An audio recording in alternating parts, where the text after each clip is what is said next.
Hello everyone, myself Deepa Singh, working as assistant professor in Gandhi School of Pharmacy, SGU Jaipur. Today we discuss about next topic of our fifth unit. After cold cream and vanishing cream, previous lecture we discussed cold cream and vanishing cream. In this we got a detailed description of different cream and their purpose, excipient use, evaluation parameters, and how you formulate these creams. So today we discuss next topic. In this, we covered shampoo and toothpaste. Toothpaste and shampoo, we covered all the parameters, including formulation, evaluation, excipient use, and the description, introduction part of toothpaste and shampoo. It's a topic of industrial pharmacy, 1/5 semester subject. So before starting this topic or this lecture, we should know about some learning object of this lecture.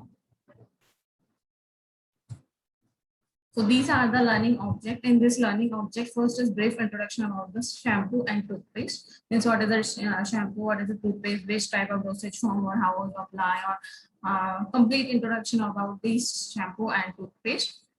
Next is production of a shampoo and toothpaste, how you produce or how you manufacture both formulation according to a requirement or according to industrial requirement, which condition is required, which temperature or which excipient is required for production of shampoo and toothpaste. So brief introduction about the shampoo as well as toothpaste and production of a shampoo and toothpaste. In this, how manufacture or produce these toothpaste and shampoo and excipient used in shampoo and toothpaste. Both formulation have a different excipient used for their formulation because both are just opposite to each other. And you should know about which excipient you use for shampoo as well as toothpaste. So in this example of excipient and list of excipient that we use for shampoo and toothpaste. Next is evaluation parameter of shampoo and toothpaste. How you evaluate which quality parameter is required to check that your formulation have a good quality or sufficient quality according to come in the market. So you should evaluate or check some quality test for your shampoo as well as your toothpaste. So we start this topic, and this first is shampoo. Definition and introduction part of the shampoo. And the shampoo is a preparation of a surfactant in the suitable form, liquid, solid, or powder, which when used as specialized condition will remove the surface grease, dirt, skin debris from hair, shaft, and scalp without adversely affecting the users. Means shampoo is available in different straight or different formulation. It may be solid or maybe liquid or maybe powder form also. So shampoo is available in different forms. And in this, if powder is available, then we convert it into solution form before applying. Otherwise, it's available in solid, liquid, or semi-solid, and which use for a specialized condition. And you know that shampoo is a surfactant or containing large amount of surfactant because we are using cleaning purpose or removing the surface tension or with the help of this shampoo, grease, the debris, something like this. So in this, some foaming agents is required. So these shampoo are containing many surfactant, a large concentration of a surfactant, and it is available in different form. And with the help of these shampoo, they remove the surface grease, dirt, and skin debris, the hair, shaft, and as well as the scalp. And it do not adversely affect or don't show any irritation or side effect with scalp. It should be comfortable with your scalp and don't show any adverse toxic effect or any irritation. So this is the definition of a shampoo. Next is ingredient used for shampoo. So different ingredient used for formulation of these surfactant. Mainly large, we already say that quantity used is surfactant. Without surfactant, your shampoo is not possible. So we are using a different surfactant, large amount or large quantity in shampoo. So in surfactant, these are three types of surfactant that we can use in shampoo. One is anionic surfactant, second is non-ionic surfactant, third one is amphoteric surfactant. So these are the three types of surfactant. According to this type of surfactant, these are the examples.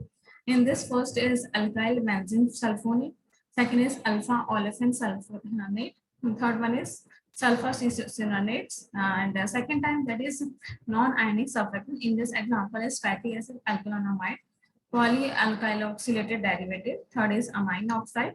Third surfactant in this amphoteric surfactant, which are both ionic and non-ionic in nature. And in this alkyl amino acid, second is betadine, third is alkyl amidozolines. So these are the surfactants that you use for your shampoo. According to your requirement or according to your type of shampoo, you can use anyone out of these three or maybe in a combination also. After surfactant, second ingredient or second excipient that you use in shampoo is conditioning agent. Because after applying the shampoo, your hairs get a little bit dry or maybe dryness are produced. So providing the lubricant effect or providing the some moisture effect to your hair, that's why we are using conditioning agent. In conditioning agents, different excipients are also available. And this excipient of conditioning agents is lanolin, mineral oil, polypeptides, ag derivatives, and herbal extracts. These are the oil nature or maybe retain the moisture into your hairs or provide the proper humectant effect to your hair. And if due to the applying the shampoo, it dry completely or some dryness producing to your hair, then in this condition, we are using this conditioning agent. And the next is viscosity modifier. For your shampoo, sufficient viscosity is required if you are formulating solid, liquid, or solid type of shampoo. And in this condition, viscosity modifiers you use for improving the viscosity or maintain the proper viscosity of formulation. And this viscosity enhancer and modifier, there are different types of modifier we use. One is electrolyte and second is natural gum. So in electrolytes, we are using ammonium chloride and sodium chloride for improving the viscosity of your shampoo. And in natural gum, we are using some natural gums in this like gum tragacan, gum caraya, and alginate. So these are the natural gum which also improve the viscosity or acts as a viscosity modifier in your shampoo. Next in this viscosity modifier is cellulose derivative. These are the example of cellulose. In this hydroxyethyl cellulose, hydroxypropyl cellulose, carboxymethyl cellulose. And next we can also use carboxyvinyl polymers. In this carboxyvinyl polymer, we are using polymer of acrylic acid cross-linked with polyfunctional agents. And next is other. Other than these viscosity modifier on polymers, gum, or cellulose, we can use any other type of the viscosity modifier. In this ethoxylated fatty acid diester, phosphate ester, polyvinyl pyrrolidinone. These are the another example of viscosity modifier. Next is opacifier and clarifying agent. Means proper opacifying property is required or clarity in your shampoo is required. So improve these property to clearly visible or showing the opacifier property and clarifying agent. We are using some excipient. And this example of opacifier and clarifying agent is first is a stearyl alcohol, second is cetyl alcohol, third one is propylene glycol, fourth is phosphate. Next is phenyl dispersed zinc oxide. Next is a milky emulsion of vinyl polymer. And next example is preservative because we require to form the stable shampoo at least require time period or require expiry date. So we are using some surfactant, some preservative to store particular desired time of your shampoo. So in preservative, we are using formaldehyde, ester of para-hydroxybenzoic acid. So these are the preservative. Next is perfume. Perfume is required for fragrance if you require some fragrance type of shampoo or providing some perfume or any fragrance containing ingredients or excipient which is easily show the fragrance in your formulation. Perfume are mainly used in optional, mainly majority of shampoo contain these perfume, and these perfume is also approved by certain specific books or the standard pharmacopoeia or any other books, and concentration is also specific, and these perfume is improve the fragrance of your shampoo. Next is a procedure for preparation of shampoo. How you manufacture or prepare the shampoo or preparation procedure.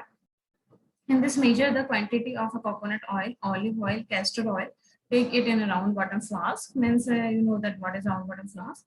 So in round bottom flask, you take all oil content or oil phase, and in this oil containing phase, we are using mainly coconut oil or olive oil or castor oil or any other oil that you use for your formulation. Next, in this after potassium hydroxide dissolved in 3/4 quantity of water was added to it. Means in another beaker or another container, we heat potassium hydroxide, and potassium hydroxide mainly heat with the help of water, and water is required 3/4 quantity. and you heat this water containing sodium hydroxide in water bath. Temperature is mainly up to 70 to 80 degrees Celsius is required, and during heating constant shaking is required for 1 hour. Means potassium hydroxide and your water containing beaker you heat with the help of water bath up to 1 hour, and temperature you should maintain 70 to 80 degrees Celsius for this heating or during this heating. And after that, take remaining quantity of water, add your sodium hexamethyl cellulose, glycerin, perfume, and other ingredient. Means in this we add another remaining ingredient that we are heating in the solution. So in this remaining ingredient, mainly we add sufficient quantity of water. Suppose you are making shampoo for 100 ml, and in this condition, your all ingredient have a not sufficient capacity of 100. When you make the volume up to 100 ml, so remaining quantity or required quantity of water you add in this solution, and after adding water sufficient quantity, add sodium hexamethyl cellulose, viscosity modifier, glycerin, humectant providing effect, and next is perfume. Means conditioning effect. Glycerin provide conditioning as well as humectant, both are same effect. And perfume is mainly for fragrance in your shampoo and other ingredient if you are using in your shampoo. So all remaining ingredient you add in this solution and that you are heating at water bath. And after this, mix both the solution to form the uniform shampoo. This process are a little bit similar to a vanishing cream and cold cream, because in this we are also taking two phase oil and water phase and heating at 70 degrees Celsius and mix at 70 degrees Celsius. So similarly in this we are taking oil phase in round bottom flask, and another beaker we are taking water or another remaining excipient and heating this, and at 70 to 80 degrees Celsius we are heating, and after this we mix both the solution, aqueous as well as oil phase. Then after adding these aqueous and oil phase, the shampoo is uniformly formed.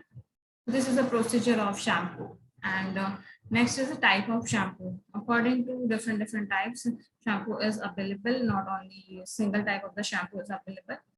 For different disease or different purpose or cleaning purpose, maybe shampoo can vary. And in this first one is powder shampoo. Powder shampoo is mainly available in powder form. Before applying, we should convert it into solution form and then apply the solution.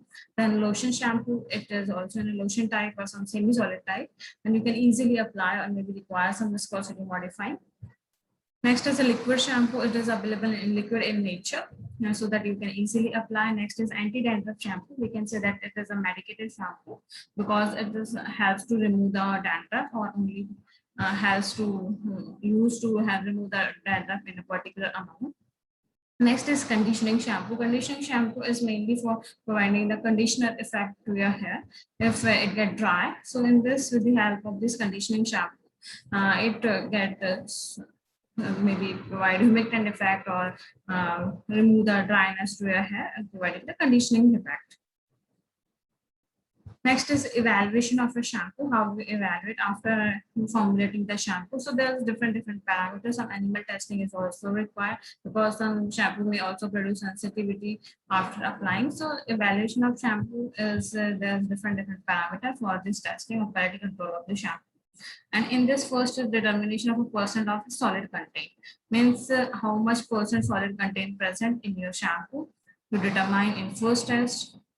In this, a clean, dry, evaporating dish was weighed and added a 4 gram of shampoo, and the evaporate dish with shampoo was weighed, and the exact weight of the shampoo was calculated, and the evaporating dish with the shampoo was placed on the hot place until the liquid portion evaporate, and weigh shampoo only solid state after drying was calculated. Means the test itself say that we are calculate how much percent solid present in your shampoo or how much ingredient present in a solid state in your shampoo. So in this test, first we take the petri dish, and petri dish is completely clean, and after this you add 4 gram of shampoo, and it's a before weight that it's a sufficient 4 gram, not less or more than 4 gram. And after this you put this petri plate in a hot plate or any other heating source and start evaporating the shampoo, and liquid containing material get evaporate in shampoo due to heating, and only solid material is present on that plate. And after evaporating completely solid particle, you weight that material or check that how much solid present in your shampoo after drying. You calculate these weight, Next is determination of pH. Proper pH is required for cleaning of your scalp or any other removing grease or dirt and debris, and it is according to your scalp pH. So in this, otherwise it may also show irritation. So it's required always according to your requirement. And you check with these pH with the help of a pH meter or pH paper according to availability. And in this, pH of a 10% shampoo solution in distilled water was determined. And temperature using digital pH meter means we are taking a 10% shampoo solution or prepare the concentration of 10% solution in distilled water, because some shampoo are thick in nature, so difficulty to measure the pH. So in this condition, we take distilled water or neutral water pH whose pH is neutral in condition, so don't affect or alter the pH of your shampoo. And after taking 10% of solution of shampoo, you dissolve in distilled water of a neutral pH condition water. And after this, you measure the pH with the help of pH meter. And these conditions you measure at a room temperature. So this is a test for pH testing of shampoo. Next is determination of viscosity. In viscosity, if you are preparing solid, semi-solid, or liquid, then sufficient viscosity, not in solid, but remaining type of the shampoo, sufficient viscosity is required to can easily apply. Otherwise, you show the some direction how you apply. So these viscosity is also measured with the help of Brookfield viscometer, how viscosity is sufficient or not for your formulation.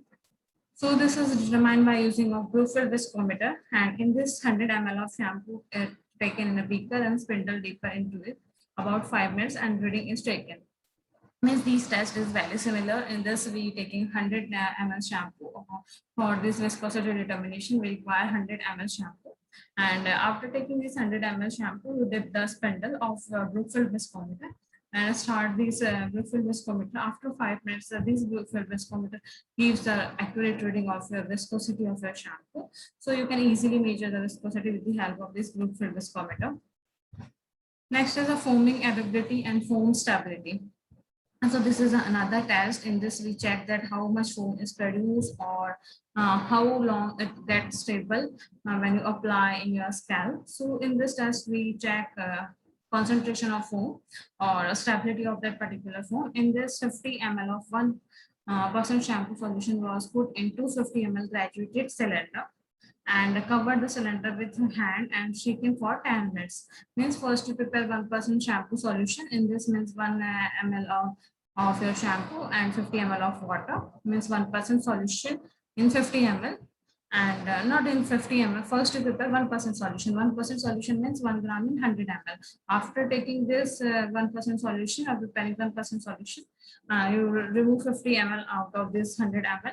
And after this, if you are not preparing 100 ml, then you can also prepare only 50 ml. In this, 1% is 0.5 gram shampoo is required, and you add this into a measuring cylinder. And capacity of measuring cylinder should be 250 ml. And you cover the cylinder at another side with the help of a hand and starts shaking for 10 minutes. You shake your shampoo and measuring cylinder up to 10 minutes. And after this, the volume of a foam contained 1 minute shaking were recorded. Means after shaking 10 minutes, you also record these reading in a specific time or in the interval. In every 1 minute or in a starting 1 minute, you check that how much foam is produced or how much volume is increased. And the total volume was calculated after shaking the volume of the foam at 1 minute and interval for 4 minutes were recorded.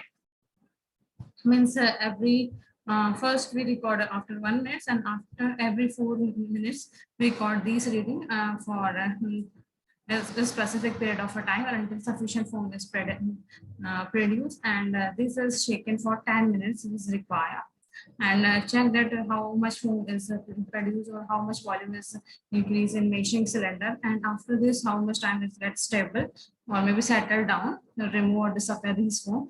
So in this, we are checking the foam condition or foam forming property of your shampoo as well as stability of these foam. Next is a skin irritation test. In this, some shampoo are maybe irritating in some type of skin due to sensitive skin, or if he or she not have sensitive skin, then due to high concentration or not proper condition manufacture may show irritation. So in this condition, we are checking that irritation test if shampoo showing any irritation or problem or unwanted toxic effect. So in this patch test technique is used. And in this year, 6 rabbit were used for testing of each material. Means patch test we used, and we apply the shampoo like patch into a 6 rabbit, and we are taking 6 rabbit for this test. And in 6 rabbit, we are applying the shampoo in like patch type. And shampoo preparation are diluted with concentration of 8 to 10%. Means you don't apply shampoo in a concentration way, or you should apply in a dilution way. You dilute first the shampoo in a 8 to 10%. After this dilution, you apply the shampoo or diluted shampoo into the rabbit, and patch containing shampoo preparation was applied and removed.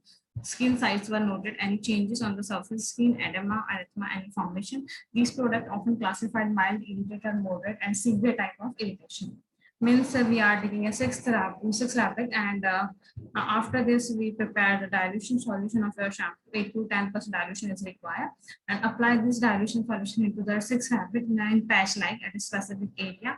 After a particular time period, you remove the shampoo and check that a particular area is there any irritation, or maybe erythema or redness or swelling is inflammation is observed or not.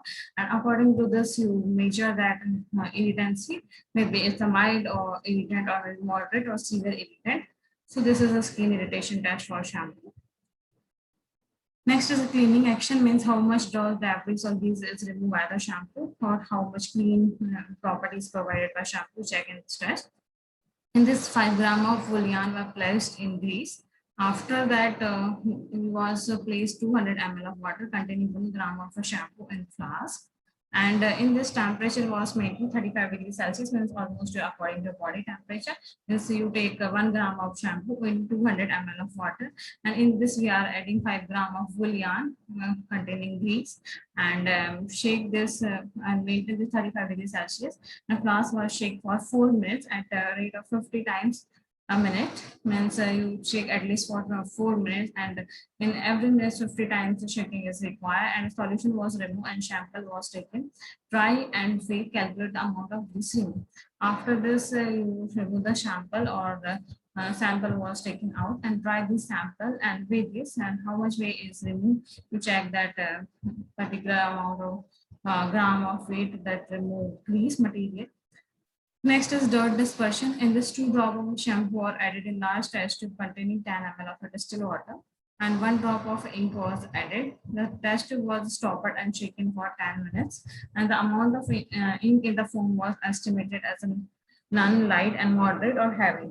Means in this, we are checking that this dirt dispersion property of dirt dispersion. In this, we are taking 2 drops of shampoo in particular measuring cylinder, and in this water content is 10 ml, and we add 1 drop of ink and start shaking with the first to cover the measuring cylinder with the help of stopper, and start shaking and check that how much foam is present, and these foam containing ink in a specific amount or not. So according to this, you estimate light, moderate, or heavy as under dispersion. Next is eye retention. When we apply the shampoo onto the scalp, then there may be chances that it produce an irritation into your eye or show some toxic effect into your eye. So we can also check the eye retention test for shampoo. In this, about 1 gram of shampoo solution was dripped into the eye of the 6 albino rat with their eyes and head open for clips at the lead. Means in this, we are also not applying concentrated solution of the shampoo. We are preparing 1% shampoo solution. This 1 gram in 100 ml, and we are also taking rabbit in this eye irritation test. And after preparing 1% solution of shampoo, we apply this solution into the eye of rabbit and 6 albino rabbit, and their eyes are opened with the help of clip and the lead, and the progressive damage to the rabbit eye was recorded at a specific interval over an average period of 4 seconds. Means any damage, any irritation or redness is produced or not, we recorded average period of 4 seconds in the rabbit. And next is the reaction to the irritant can include the swelling of eyelid, inflammation of iris, ulceration, hemorrhaging, and blindness. So these are the severe effects may be produced due to a shampoo. So after applying the shampoo, you measure the least problem, maybe inflammation, iris, or maybe ulceration or some hemorrhaging or blindness may be produced into the eyelids of that rabbit. So this is the eye irritation test. Next topic of this lecture is toothpaste. So in this we see the toothpaste. This is the definition of a toothpaste. In this toothpaste is a paste or gel and or dentifrice used with toothbrush and accessory to clean, maintain the anesthetic and health of the teeth. Means this is a paste or gel-like solution. We already know the paste, and it is available in a semi-solid form or paste form or in a gel form, which helps to for dentifrices or cleaning the dentifrices with the help of a toothbrush or any accessories you can use for cleaning and maintaining the anesthetic and health of the teeth. Next is ingredient of the toothpaste, which ingredient you use or different First major ingredient is abrasive, which provide the cleaning effect or remove the dirt and debris with it. And in this abrasive, they are used to remove the food debris, residual strain of the teeth, and to polish the teeth surface. Means it remove food debris or any material or strain accumulate on the teeth or into our teeth. Then as removing this, you can say that abrasive provide the polishing effect or provide the attractiveness and cleanness to our teeth or polishing effect to our teeth. And precipitate, these are the example of abrasive. In this precipitate calcium carbonate, diabasic calcium phosphate, tricalcium phosphate, calcium pyrophosphate, insoluble sodium metasulfate. Next is hydrated alumina.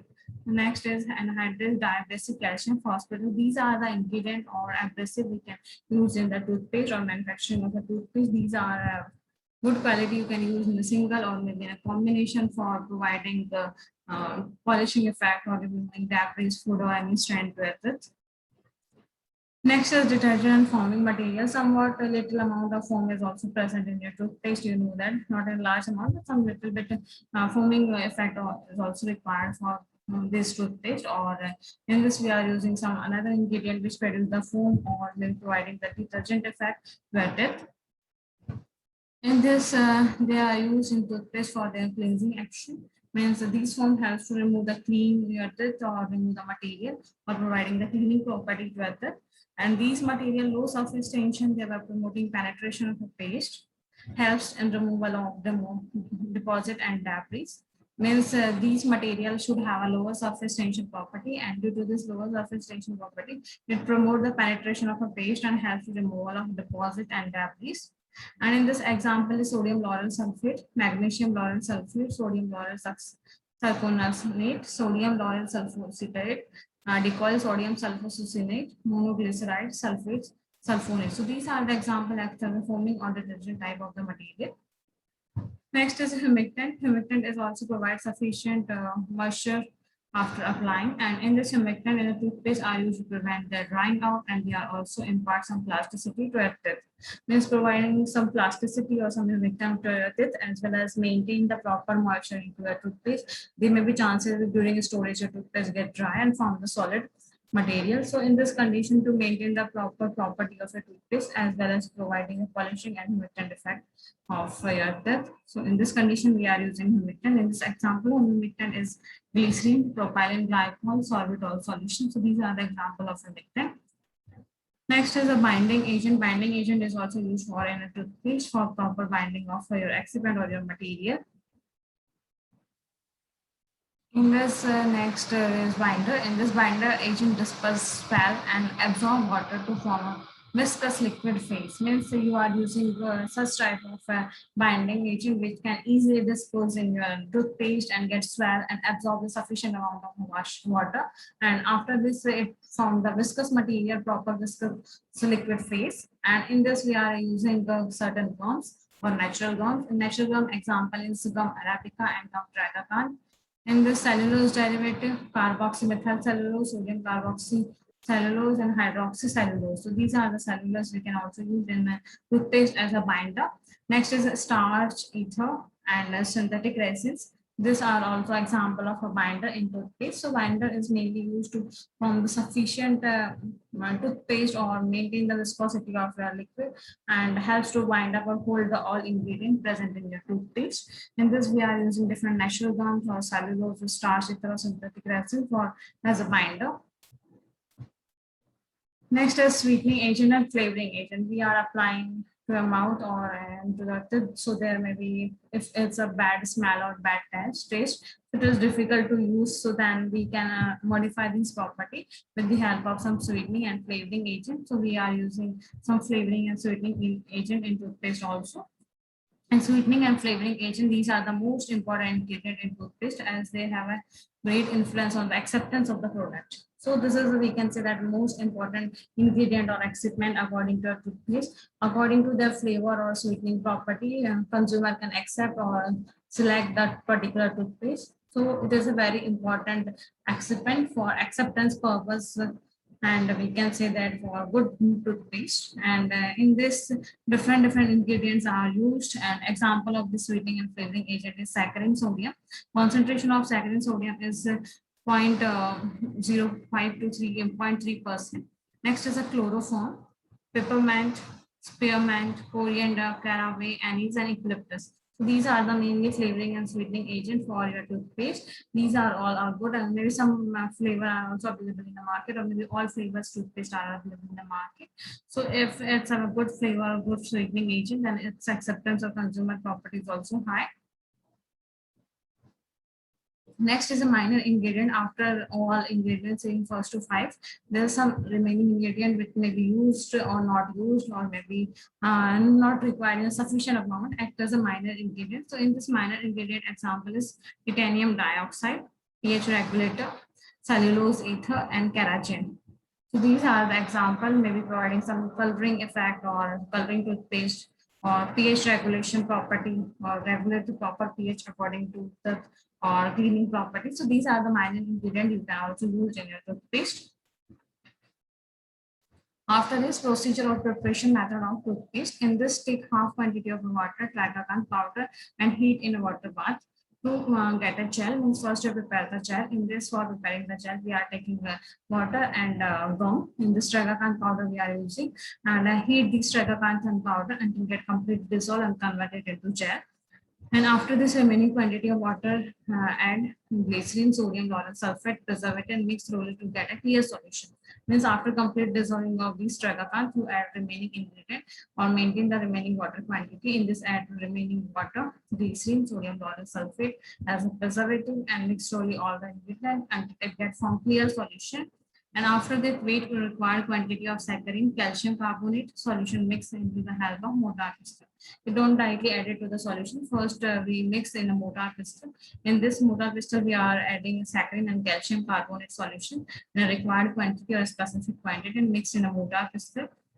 After this, powder, add gum tragacan and mix well. Means first we mix in a mortar pestle. After mixing in a mortar pestle uniformly, both saccharin and calcium, you add in a gel or containing all the ingredient of material, including glycerin, preservative, sodium lauryl sulfate, and mix to triturate uniformly to get a paste.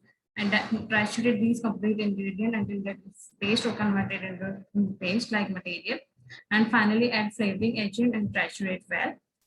Means at the last step, you add a flavoring agent, and then you again triturate, transfer a narrow mounted plastic tube, seal and label. Means first we are taking the gum tragacan and water and heating until it gets formed the gel or get dissolve completely. A clear solution is formed. After this, remaining water volume is added, or glycerin or sodium lauryl sulfate is added.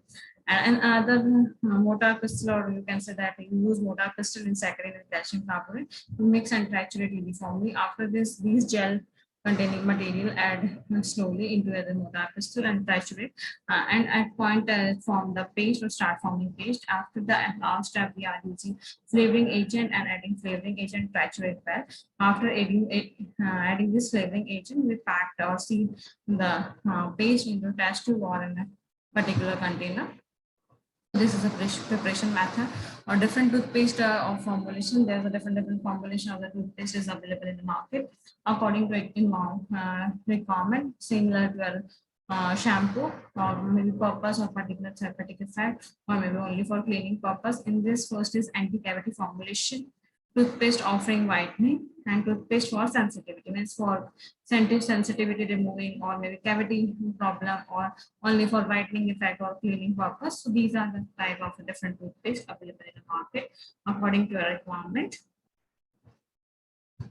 Next is evaluation test of the toothpaste. In this, how you evaluate quality checking of the toothpaste. In this, first is determination of a hard and sharp edge abrasive particle. There is some abrasive present already. We see the different ingredient used for your toothpaste manufacturing. So in this, we are checking that abrasive particle which have a sharp edge. And in this paste were extruded about 15 to 20 centimeter length from a polyester tube of each sample on the butter paper.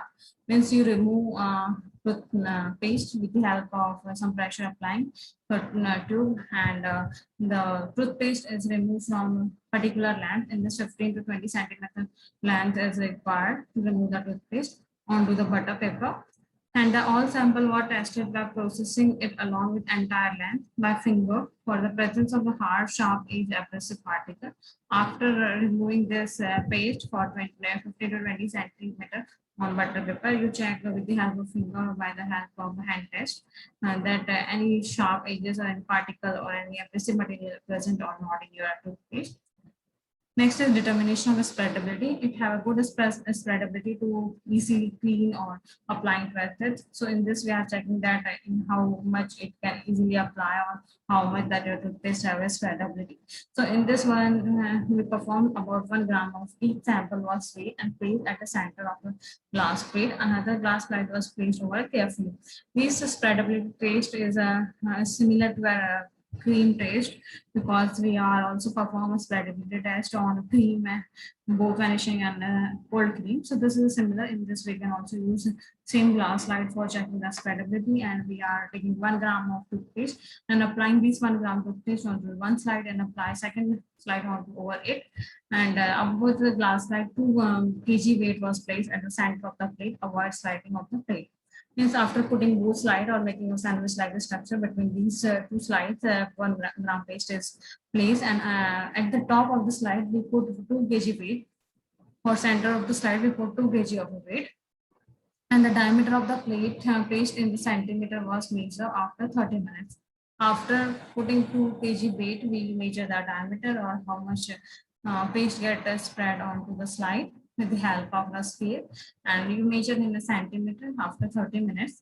The experiment was repeated 3 times and average was reported for all the sample. These tests you should perform 3 times because single reading may not be sufficient, and the 3-time test performance is required. After performing 3-time test, take the average of these 3 reading or triplet reading. So this is the final reading of a spreadability test. This is a very simple test. We can check the spreadability of a toothpaste. Next is determination of a fineness. In this, check how much fine particle is present in your toothpaste or fineness of the toothpaste. So in this sample of 10 gram was accurately weighed and placed in a 100 ml of a beaker. And to this, 50 ml of water is added, allowed to stand.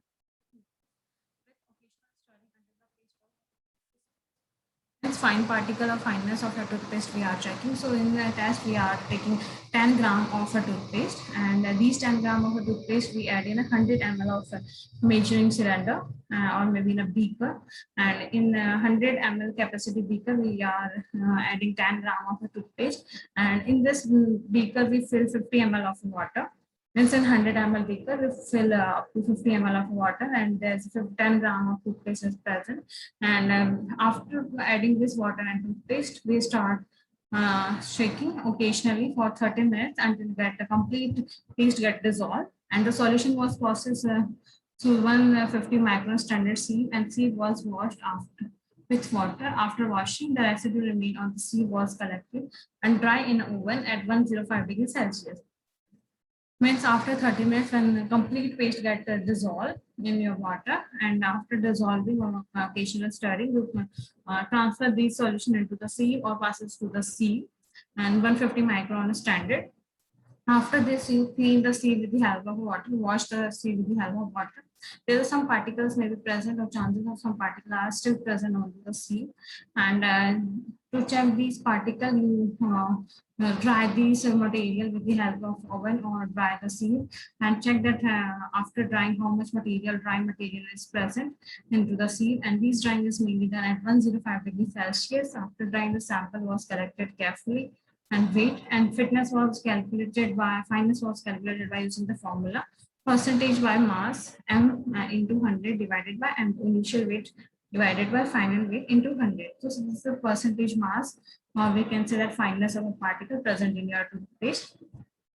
Next is a determination of a pH. Proper pH is required for your toothpaste. So you should maintain proper pH or should formulate such type of pH toothpaste. So this pH is also measure same pH meter. And in this we can also prepare solution because it's difficult to check the pH of a toothpaste. So we are first converting into solution form. For converting in a solution form, we are using distilled water or neutral pH so that it cannot affect the toothpaste pH.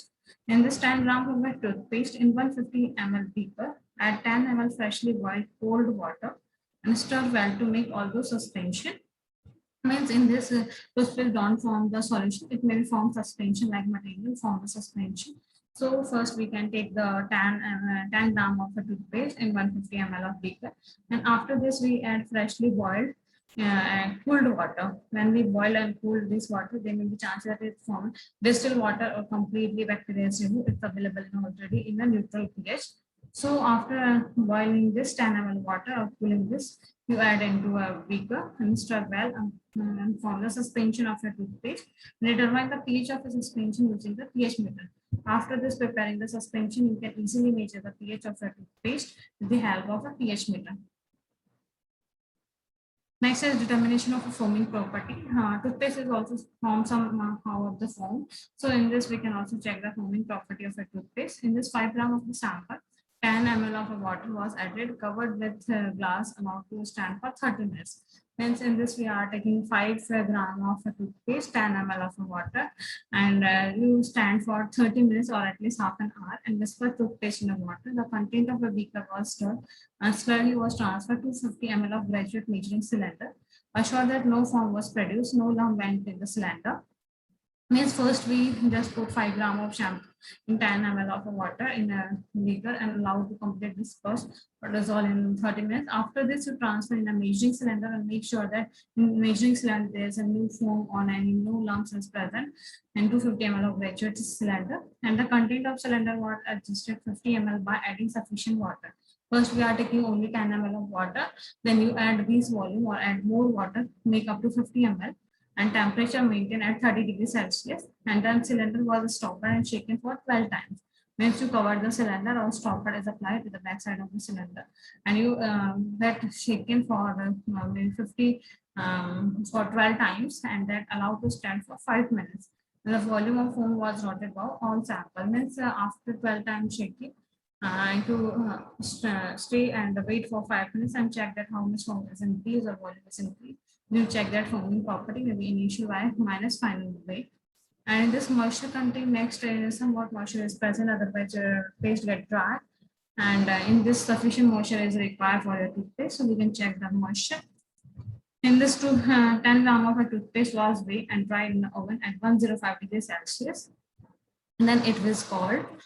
Means first you take the 10 gram of toothpaste and after being you dry in the oven at 105 degrees Celsius or dry this toothpaste in 105 degrees Celsius.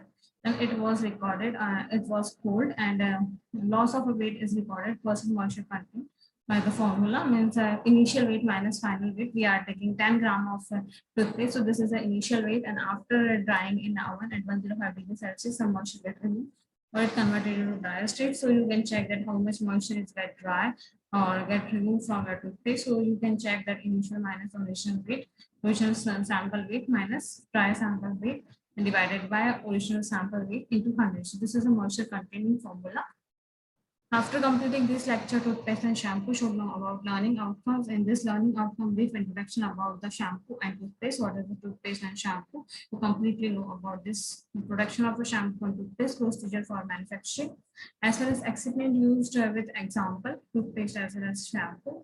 Evaluation parameter of both shampoo and toothpaste, how we evaluate which parameter is required, and the proper procedure of this evaluation. So this is the learning outcomes. Next is the reference part of this topic. In this Ansel Pharmaceutical Dosage Form and Drug Delivery System, 8th edition Magowitz, B.